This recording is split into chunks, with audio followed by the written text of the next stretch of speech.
उत्सीदेयुर्मे लोक न कुर्यां कर्म चेदहं शङ्करस्य च कर्ता श्यामुपहन्यामिमाः प्रजाः श्यामुपहन्यामिमाः प्रजाः उत्सीदेयुर्मे लोक न कुर्यां कर्म चेदहं शङ्करस्य च कर्ता श्यामुपहन्यामिमाः प्रजाः.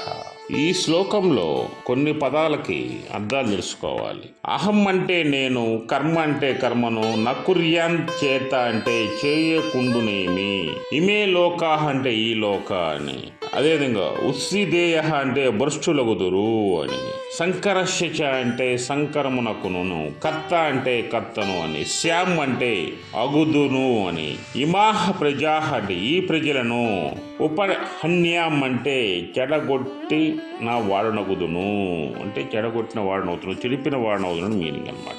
దీనికి తాత్పర్యం ఏంటంటే, అర్జున నేను కర్మ చేయకుండా ఉన్నాను అనుకోండి, ప్రజలు చెడిపోతారు. అత్తటి సంఘటనలు అంటే చెడిపోయే సంఘటనలు, ప్రజలు వాళ్ళ యొక్క కర్మను వదిలేసి రకరకాల పనులు చేసి ప్రజల్ని, అదేవిధంగా ఆ ప్రజలు వారిని చెడగొట్టును. వారు చెడిపోయిన దానికి నేనే కర్తనవుతాను. కావున జనులను నేను చెడగొట్టిన వాడనవుతాను. అందువల్ల ఏంటంటే కర్మ చేయక నేను కూడా తప్పదు.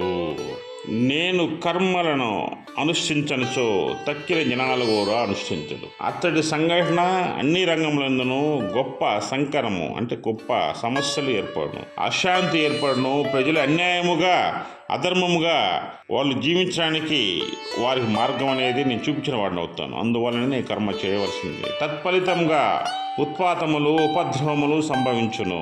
ఈ విధముగా ప్రజల యొక్క వినాశనముకు నేను కారణభూతునవుతాను. వాళ్ళని అన్ని విధములుగా చెడగొట్టిన వాడినవుతాను. కావున ప్రజల సంక్షేమం కొరకు నేను కర్మను చేయచునే ఉంటాను. ఈ అర్జునుడికి భగవానుడు శ్రీకృష్ణ భగవానుడు కర్మయోగం యొక్క ఆవశ్యకతను నిరూపించున్నాడు.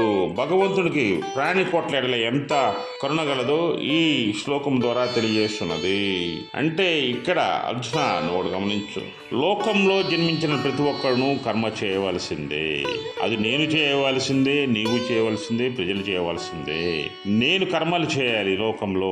నేను కర్మలు చేయకపోతే ఏమవుతుందంటే ఈ ప్రజలు ఈ ప్రపంచం మొత్తం కూడా కర్మలు చేయకుండా సకర్మలు చేయకుండా వీరు అధర్మం వైపు వెళ్తారు. అందువలన నేను కర్మలు చేస్తున్నాను, సకర్మలే చేస్తున్నా. నేను ఆ సకర్మల వలన సమాజానికి మేలు జరుగుతుంది, ప్రపంచానికి మేలు జరుగుతుంది, ప్రకృతికి మేలు జరుగుతుంది అని శ్రీకృష్ణ భగవానుడు అర్జునుడికి చెప్తూ ఉన్నాడు, ఉపదేశం చేస్తూ ఉన్నాడు. ఈ శ్లోకం యొక్క అర్థం. జై శ్రీకృష్ణ, జై శ్రీకృష్ణ, జై శ్రీకృష్ణ.